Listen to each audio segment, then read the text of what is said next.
Al-Masih, saudara-saudara. Dan itulah namanya Yesus itu roh yang menolong dan menyelamatkan. Bahkan memberi kehidupan. Sampai dia cerdas menguasai teknologi sehingga manusia ini bisa hidup. Coba aja nggak ada ilmu pengetahuan. Coba ada nggak ada teknologi. Bagaimana mau hidup manusia ini? Kelaparan semua. Kelaparan semua. Bahkan saudara-saudara, saya ini namanya Yohanes. Bapak itu nama ini ajaib. Bernama Yohanes yang pertama adalah saksi kepada Yesus sebagai Mesias, kedatangan yang pertama. Saya ini saudara-saudara dengan karunia daripada Tuhan, nubuatan. Saya ini bermimpi, penglihatan, firman rema, mujizat dan pendengaran, saudara-saudara. Ya, saya ini sudah kelas hamba Tuhan yang istimewa di hadapan Tuhan dan bisa menyingkapkan banyak rahasia. Bahkan tugas saya bernama Yohanes adalah menyaksikan Yesus yang datang sebagai hakim raja. Ini tugas saya, saudara-saudara. Hakim yang lurus ada di Alkitab dan di Al-Quran. Itu harus datang. Itulah titik temu dan konsistensi daripada rencana Allah menyelamatkan dunia ini. Dia sebagai Mesias, dan tapi dia harus datang sebagai hakim raja. Karena Bapak Ibu sekalian, sampai sekarang ini masih banyak yang menolak Isa Al-Masih, Yesus sebagai jalan yang lurus. Makanya terjadi gempa dan banjir. Itu ada di Alkitab. Nggak tahu, maaf aja saya nggak tahu, nggak pernah di Al-Quran. Kalau ada puji Tuhan, itu ada titik temunya, puji Tuhan. Tapi di Alkitab ada. Yesus yang datang sebagai hakim raja itu melalui gempa, api lumpur dan sebagainya. Puji Tuhan, ada titik temunya ya. Ini kebenaran. Dan ini sudah terjadi di Indonesia. Aceh. Apalagi? Jogja, api lumpur dan sebagainya. Dan itulah maksud Tuhan untuk menyelamatkan. Karena apa? Kalau kita lihat dunia ini termasuk Indonesia, tidak hanya Indonesia ya, dunia sedang krisis namanya multidimensi. Saya orang ekonom, makanya Tuhan panggil saya sebagai orang ekonom. Ini yang saya tulis di buku saya ini, bagaimana rahasia menyelesaikan krisis multidimensi. Saya menemukan teori ekonomi yang baru, saudara-saudara. Saya menemukan teologi yang baru. Ya, ini yang saya ceritakan ini secara singkat. Akibat daripada rahasia itu dibuka Tuhan kepada saya. Sehingga dunia ini, Indonesia ini menjadi baru. Karena apa, saudara-saudara? Kerajaan Allah yang Tuhan mau bangun sekarang ini bukan langsung ke sorga. Ini adalah zaman akhir zaman, 1000 tahun damai. Itu sesuai dengan Wahyu 20. Yesus yang memerintah sebagai hakim raja. Karena dia yang pernah datang ke dunia ini, dia akan kembali ke dunia ini menjadi raja di dunia ini. Raja yang memulihkan dunia ini. Ini saudara-saudara, jangan istilahnya salah mengerti. Kalau bukan Tuhan yang memulihkan dunia ini, siapa yang sanggup? Nabi pun tidak sanggup dalam sejarahnya. Hanya Tuhan. Roh Allah itu sendiri bekerja melalui orang-orang yang baik dan benar. Sehingga antara lain moral etika daripada pemimpin ekonomi politik, termasuk pemimpin agama ini harus benar. Dan disitulah roh Allah itu bekerja. Kalau berdosa terus, hubungan kita dengan Tuhan putus. Ya, bahkan dihakimi kita. Kalau kita berdosa terus, walaupun kita sudah beragama namanya. Itu? Tapi berdosa terus. Inilah rencana Tuhan, saudara-saudara, sebagai hakim raja. Makanya saya pernah bertanya kepada Tuhan, kenapa Tuhan Yesus datang sebagai Mesias, kemudian datang sebagai hakim raja. Saudara-saudara sekalian, penelitian saya di dalam alam roh dan Alkitab, Yesus datang sebagai Mesias itu dia lebih menekankan kepada roh kemurahan, kasih. Ya, bahkan dia sampai mau tersalib untuk menyelamatkan manusia itu. Tetapi saudara-saudara, Alkitab mengatakan kalau Yesus datang sebagai hakim raja, dia akan mencurahkan sifat Allah yang perkasa. Bukan yang pemurah, yang perkasa, tapi tidak meninggalkan yang pemurah. Ini aspek nubuatan ya, teologi. Yang perkasa artinya tegas. Yang jahat harus dihukum. Yang fasik harus ditegur. Bertobat. Begitu saudara-saudara. Sampai terjadi gempa banjir itu semua adalah teguran. Bagi orang-orang yang gak percaya Tuhan itu saudara-saudara. Sampai dia semua agama percaya bahwa hakim yang adil itu, jalan yang lurus itu menyatakan dirinya. Kiranya Tuhan memberkati kita semua.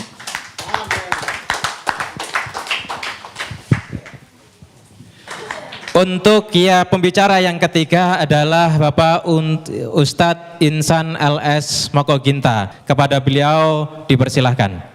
Baiklah. Bismillahirrahmanirrahim. Assalamualaikum warahmatullahi wabarakatuh. Alhamdulillahillazi arsala rasulahu bil huda wa dinil haq liyuzhir 'ala dini kullihi walau karihal musyrikun. Asyhadu an la ilaha illallah wahdahu la syarikalah. Asyhadu anna Muhammadar Rasulullah la nabiyya ba'da, amma ba'd. Bapak Ibu hadirin sekalian yang dirahmati oleh Allah Subhanahu wa taala, tadi kita telah mendengarkan paparan dari teman-teman kita pembicara dari Kristen, yaitu Bapak Luga Tambunan dan Pak Yohanes Tampu Bolon. Sebenarnya tema ini bukan hanya who is Jesus, masih ada sambungannya ya. Tema yang sudah kami sepakati saya dengan Pak Luga, who is Jesus? God or prophet? Maksudnya Tuhan atau Nabi ya, gitu Pak ya. Jadi siapakah Yesus, Tuhan atau Nabi?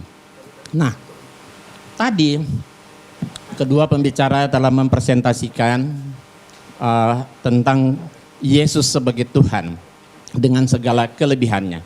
Tapi untuk membantahnya nanti sebentar saja, saya akan mempresentasikan dan membuktikan bahwa Yesus itu benar-benar Nabi, bukan Tuhan, berdasarkan Alkitab.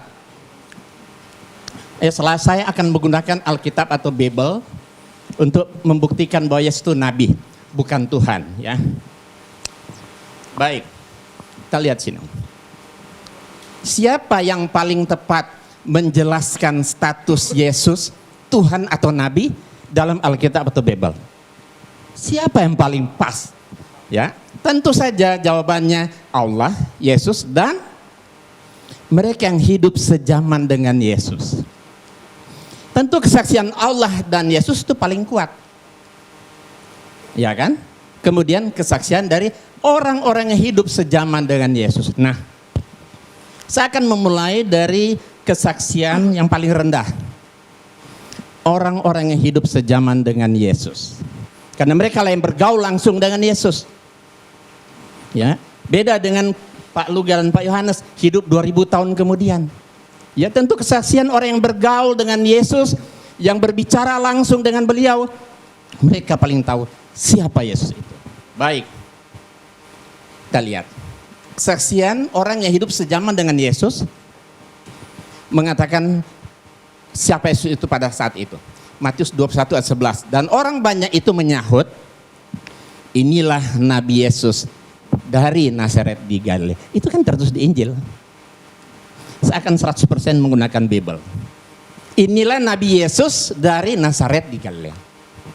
Markus 14 ayat 65. Lalu mulailah beberapa orang meludahi dia dan menutupi mukanya dan meninjunya sambil berkata kepadanya, hai Nabi, cobalah terka. Malah para pengawal pun memukul dia. Jadi mereka yang hidup sejaman Yesus mengatakan Yesus Nabi. Nabi Yesus ya. Tapi orang Kristen tidak mau mengatakan Nabi Yesus. Kalau Nabi Isa, Nabi Isa. Kalau Yesus Tuhan Yesus katanya. Tapi kalau kami dalam Islam ya Nabi Isa. Berarti Yesus itu Nabi. Nah, selanjutnya kita lihat banyak ayat-ayat yang berbicara seperti ini. Katanya kepada mereka, apakah itu? Jawab mereka, apa yang terjadi dengan Yesus orang Nazaret? Dia adalah seorang nabi. Yohanes 7 ayat 40, berapa orang di antara orang banyak yang mendengarkan perkataan-perkataan itu berkata, dia ini benar-benar seorang nabi. Ya, ia adalah seorang nabi. Jadi, mau diulang yang tadi? Enggak, langsung ya. Jadi tadi kesaksian orang yang hidup sejaman dengan Yesus mengatakan Yesus itu adalah Nabi. Saya lebih percaya kepada orang yang bergaul dan hidup sejaman dengan Yesus ketimbang orang yang hidup 2000 tahun kemudian. Kemudian Yesus sendiri yang memberi kesaksian. Ini derajat lebih tinggi karena Yesus sendiri yang memberi kesaksian. Injil itu ada 4. Matius, Markus, Lukas, dan Yohanes. Ternyata keempat Injil semua Yesus mengaku dengan jujur dan polos dia itu nabi. Lalu mereka kecewa dan menolak dia. Maka Yesus berkata kepada mereka, titik 2 koma pembuka. Berarti ini ucapan Yesus kan? seorang nabi dihormati di mana-mana kecuali di tempat asalnya dan di rumahnya. Jadi Yesus sendiri yang memberi kesaksian dia itu nabi. Injil Markus, maka Yesus berkata kepada mereka, seorang nabi dihormati di mana. Injil Lukas, nabi. Injil Yohanes, nabi. Ini ucapan Yesus sendiri loh. Ya kan? Kita lebih tentu jelas sekali, jauh lebih kuat kesaksian Yesus ketimbang kesaksian orang-orang yang hidup zaman di dalam Alkitab. Ya, Pak Luga boleh lihat. Ya. Pasal 5 ayat 29. Tetapi Petrus dan rasul-rasul itu menjawab, katanya, kita harus lebih taat kepada Allah daripada kepada manusia. Iya, kita lebih taat kepada Allah daripada manusia. Nah, tentu setelah Allah, Yesus kan baru manusia. Kalau tadi kesaksian manusia, Paulus. Sekarang kesaksian Yesus tentu jauh lebih kuat. Apalagi kesaksian Allah kan. Kita lihat, Allah itu bukan manusia. Di dalam Alkitab 1 Samuel 15:9, lagi sang mulia dari Israel tidak berdosa dan ia tidak tahu menyesal. Sebab ia bukan manusia.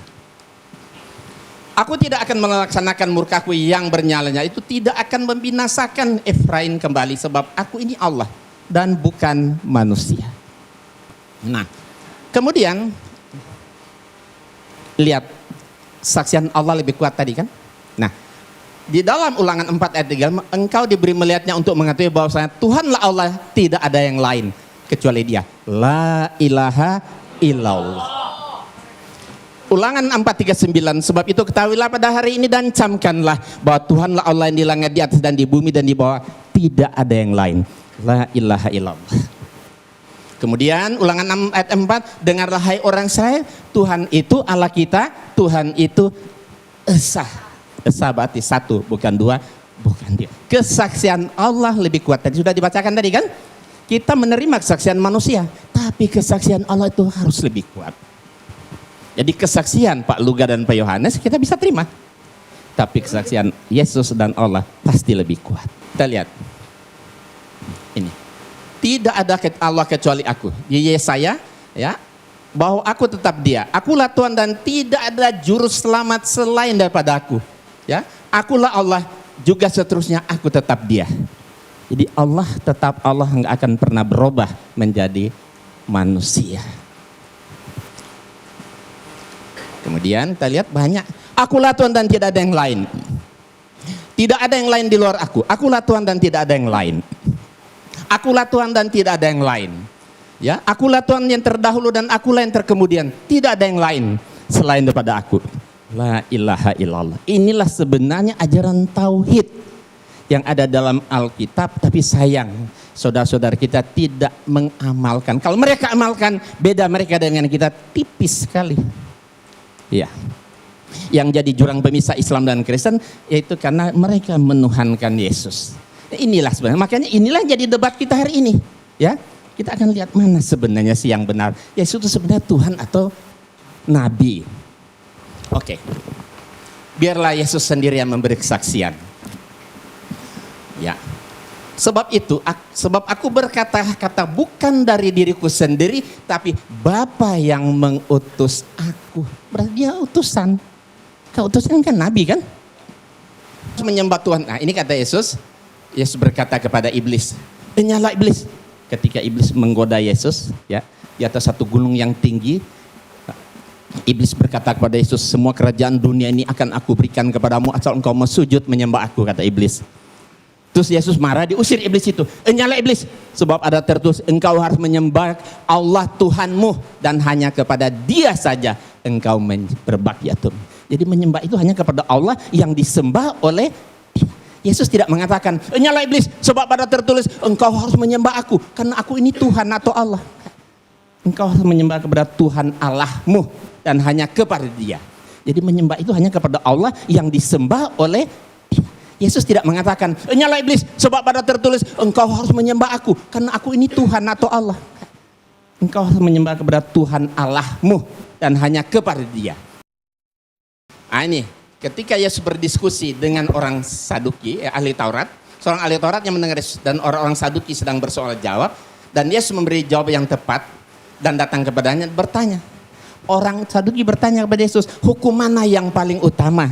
Jawab Yesus, hukum yang terutama, dengarlah hai orang Israel, Tuhan itu Allah kita. Tuhan itu esa, Tuhan itu Allah kita. Kata Yesus, berarti termasuk Allah dia kan? Tuhan itu Allah kita, Tuhan itu esa. Esa berarti satu, bukan dua, bukan tiga. Terus apa yang diucapkan oleh Yesus dibenarkan oleh ahli Taurat. Dia sedang berhadapan muka dengan Yesus saat itu. Apa kata dia? Tepat sekali guru. Bukan Tuhan kan? Tepat sekali guru. Benar katamu itu, bahwa dia esa dan bahwa tidak ada yang lain kecuali dia. La ilaha illallah. Jadi kesaksian ahli Taurat ini lebih dapat dibenarkan karena dia berhadapan langsung, sedang berdiskusi langsung dengan Yesus, ketimbang pendeta atau orang-orang yang hidup di zaman saat ini. Kemudian, inilah hidup yang kekal itu, bahwa mereka mengenal engkau satu-satunya Allah yang benar, dan mengenal Yesus Kristus yang telah engkau utus. Jadi inilah sebenarnya syahadatain bagi umat Kristiani yang diajarkan oleh Yesus. Dua pengakuan syahadat. Pertama, mengatakan Allah satu-satunya dan Yesus hanya utusan. Asyhadu alla ilaha illallah wa asyhadu anna Isa Rasulullah. Kata Yesus, iya, inilah hidup yang kekal, itu bahwa mereka mengenal engkau, Allah maksudnya satu-satunya Allah yang benar, dan mengenal Yesus Kristus yang telah engkau utus. Berarti dia hanya seorang utusan. Utusan berarti nabi. Dan segala firman yang engkau sampaikan kepadaku telah kusampaikan kepada mereka, dan mereka menerima, sebab mereka benar-benar tahu bahwa aku datang daripadamu, dan mereka percaya bahwa engkaulah yang telah mengutus aku. Jelas sekali Yesus mengaku dengan jujuran, Paulus, engkau yang mengutus aku. Berarti dia hanya seorang utusan, nabi, bukan Tuhan. Dan jikalau aku menghakimi, maka penghakimanku itu benar, sebab aku tidak seorang diri, tapi aku bersama dia yang mengutus aku. Allah yang mengutus. Berarti Yesus seorang utusan, seorang nabi Allah, bukan Tuhan. Banyak sekali. Nah, ini menarik. Saya terjemahkan ke dalam berbagai bahasa. Ada bahasa Jawa, ada bahasa Sunda, ada bahasa Batak, ada bahasa Padang. Ini ucapan Yesus ya. Ini Yesus sendiri berkata, aku tidak dapat berbuat apa-apa dari diriku sendiri. Aku menghakimi sesuai dengan yang apa aku dengar. Dan penghakimanku adil. Sebab aku tidak menuruti kehendakku sendiri, melainkan kehendak dia yang mengutus aku. Aku orang bisa nindake apa-apa sakader karep ude. Aku nggak bisa. Ya kan? Ini bahasa Sunda. Ya. Jadi kalau Yesus itu Tuhan, tidak mungkin masa ada Tuhan nggak bisa berbuat apa-apa. Masa ada Tuhan yang nggak bisa menuruti kehendaknya sendiri. Kenapa dia nggak bisa? Karena dia bukan Tuhan, dia cuma nabi. Dia hanya seorang utusan Tuhan. Wajar. Ya kan? Nah, nih bahasa Toba. Nah ini barangkali orang Batak, pembicara kita di 3 depan ini Batak. Nah mungkin bisa dilihat ini. Ya, Batak Toba. Artinya sama seperti tadi. Ini ada orang Padang, ambo indak dape, doh mampa buat. Aku nggak bisa berbuat apa-apa. Ya enggak mungkin ada Tuhan dan nggak bisa berbuat apa-apa dong. Ya kalau menempatkan Yesus jadi Tuhan jadi lemah ini kan. Kenapa Yesus nggak bisa? Karena dia bukan Tuhan, dia hanya seorang nabi, utusan Allah, Rasulullah. Nah baik, kita lihat ini ya. Sudah kita perhatikan artinya tadi. Nah sekarang kita lihat.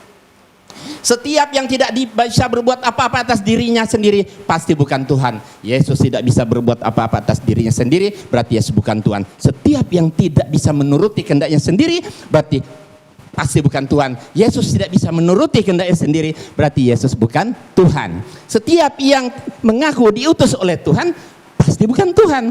Yesus mengaku diutus oleh Tuhan, berarti Yesus bukan Tuhan. Mudah kan? Nah, jadi kesimpulannya Yesus bukan Tuhan, tapi dia seorang nabi. Terakhir, satu lagi. Yesus sangat ketakutan kepada malaikat. Ya, di sini kita bisa lihat ini ayat Bible. Kita bukan merendahkan Yesus, tapi mendudukkan Yesus pada posisinya yang benar. Ya. Kalau Yesus itu Tuhan, masa ada Tuhan takut sama malaikat? Tentu nggak wajar kan? Tapi kalau dia nabi, wajar. Maka seorang malaikat dari langit menampakkan diri kepada Yesus. Ya, untuk memberi kekuatan kepadanya. Ya Yesus sangat ketakutan dan semakin bersungguh-sungguh berdoa. Peluhnya bagaikan keringat darah yang bertetesan ke tanah. Perhatikan, Yesus ketakutan kepada malaikat. Nah, kita lihat di sini Injil bahasa Sunda dan Jawa. Ya silakan baca yang orang Jawa sama orang Sunda. Injil bahasa Batak. Ini bahasa Padang. Ada nggak orang Padang sini? Ada. Oke, kita lihat. Jadi kesimpulannya, setiap yang menerima kekuatan dari malaikat Tuhan pasti bukan Tuhan. Yesus menerima kekuatan dari malaikat Tuhan, berarti Yesus bukan Tuhan. Setiap yang ketakutan kepada malaikat Tuhan, pada malaikat pasti bukan Tuhan. Yesus ketakutan kepada malaikat, berarti Yesus bukan Tuhan. Setiap yang bersungguh-sungguh berdoa kepada Allah, pada Tuhan pasti bukan Tuhan. Yesus bersungguh-sungguh berdoa kepada Tuhan, berarti Yesus bukan Tuhan. Setiap yang mengeluarkan seperti keringat darah saking takutnya kepada malaikat, pasti bukan Tuhan. Yesus mengeluarkan seperti keringat darah saking takutnya kepada Tuhan, berarti Yesus bukan Tuhan. Nah, kalau Yesus banyak mujizat seperti yang disampaikan oleh Pak Luga tadi, mujizatnya hebat, bisa menyembuhkan orang sakit, membangkitkan orang mati dan sebagainya, itu namanya mukjizat kan? Itu karena biiznillah, karena atas izin Allah. Jadi bukan Yesus yang hebat itu Allah. Karena doa Yesus dikabulkan, terjadilah. Iya, karena diizinkan oleh Allah, maka mujizat itu jadi. Makanya ya, Yesus banyak sekali ayat-ayat. Kalau mau lihat waktunya sebentar, saya akan perlihatkan kumpulan Yesus berdoa. Banyak sekali ayat dalam Alkitab Yesus berdoa kepada Tuhan. Kalau Yesus itu Tuhan, kenapa Tuhan masih berdoa kepada Tuhan yang mana lagi? Nah, karena doanya dikabulkan, terjadilah mukjizat itu untuk membuktikan bahwa dia itu betul-betul seorang nabi. Ya kan, supaya Bani Israel yakin dan percaya bahwa Nabi Isa adalah seorang nabi. Ya, saya rasa nanti dilanjutkan ya. Terima kasih kepada Bapak Insan LS Moko Ginta. Sekali lagi tepuk tangan biar tambah semangat. Baik, untuk pembicara kita terakhir yang keempat adalah Ustadz Samsul Arifin Nababan. Ini pembicara Batak yang ketiga. Kepada beliau 20 menit dipersilahkan. Assalamualaikum warahmatullahi wabarakatuh. Selamat sore kepada saudara-saudara kami dari umat Kristiani.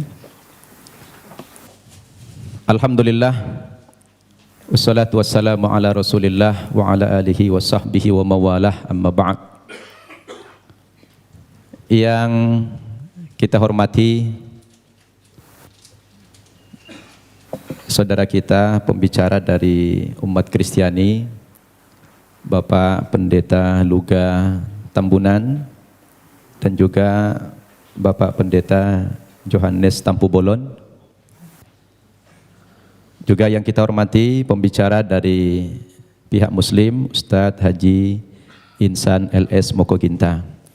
Bapak-bapak, ibu-ibu, para hadirin dan pendengar yang saya muliakan. Pertama sekali, saya secara pribadi sangat mengapresiasi acara dialog yang semacam ini, yang menurut hemat saya kegiatan dialog ini sudah lama sekali tidak pernah dibudayakan oleh masyarakat kita, dialog lintas agama. Dan mudah-mudahan kita yang menghidupkan kembali tradisi ini untuk kemudian diikuti oleh generasi kita yang lain. Al-Quran sendiri memang memerintahkan kepada umat Islam untuk senantiasa membudayakan dialog. Dan dialog itu salah satu perintah Allah dan juga salah satu metode, salah satu cara untuk menyampaikan misi-misi kita. Al-Quran sendiri yang berjumlah 6.500 236 ayat kurang lebih. Hampir sepertiga berbicara tentang dialog.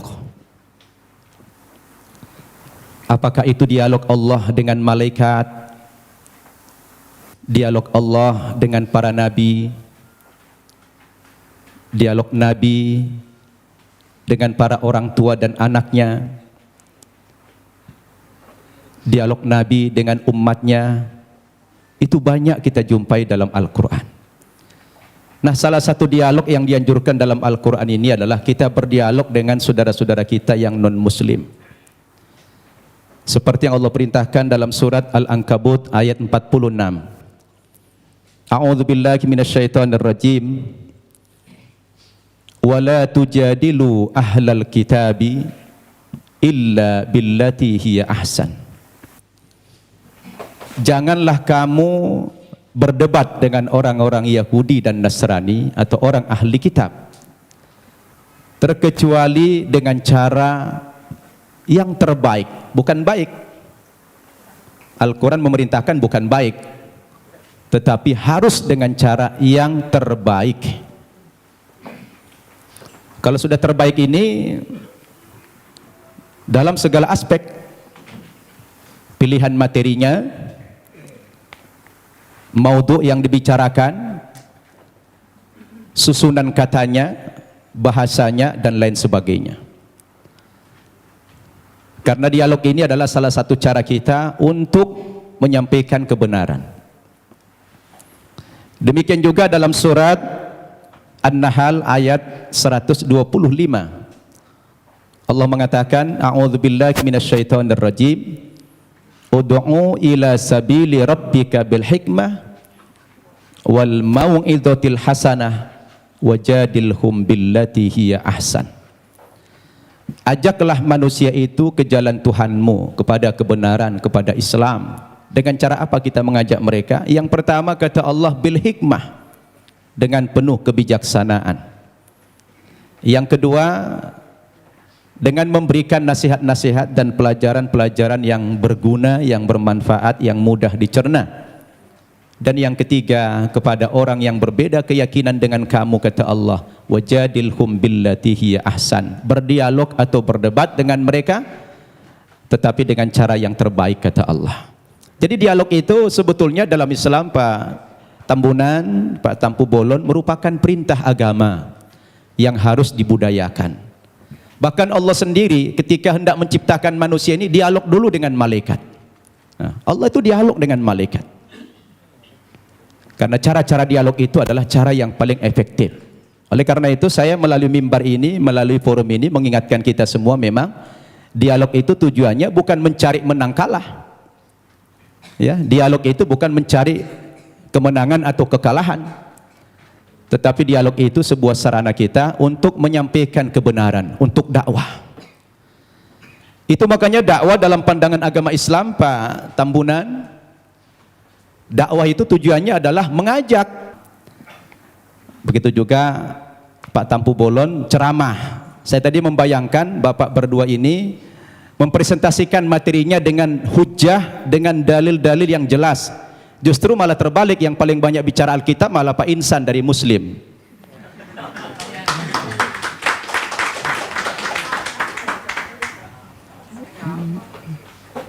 Itu yang kita harapkan tadi. Saya pun pengen tahu banyak, tapi sudah terlanjur beliau tadi mempresentasikan dengan gaya retorika, gaya ceramah, ya apa boleh buat ya. Saya tadi berharap dialog ini dengan cara-cara yang ilmiah, tidak dengan ceramah, tapi menggunakan dalil. Ada dua dalil yang bisa kita pakai. Pertama, dalil nakli, teks atau konsep. Yang kedua, dalil akli, akal atau logik. Dua hal ini bisa menangkap kebenaran yang sedang kita diskusikan hari ini, yang mengambil tema siapa itu Yesus, Tuhan atau Nabi. Baik Bapak Ibu yang saya muliakan, agar tidak terkesan mengulang materi yang sudah disampaikan pembicara terdahulu, saya akan masuk kepada materi yang lain dengan tema yang sama. Sebetulnya kepada saudaraku umat Kristiani, ketika kita bicara Yesus dalam bahasa Alkitab, Isa dalam bahasa Al-Quran, itu hanya perbedaan bahasa saja. Kedudukan Nabi Isa atau Yesus dalam Islam itu sangat terhormat, sangat mulia sekali. Bahkan kami bukan sekedar menghormati atau memuliakan Nabi Isa, tetapi Nabi Isa itu menjadi salah satu rukun iman kami, yang kami tidak sah menjadi seorang muslim apabila mengingkari kerasulan Nabi Isa itu.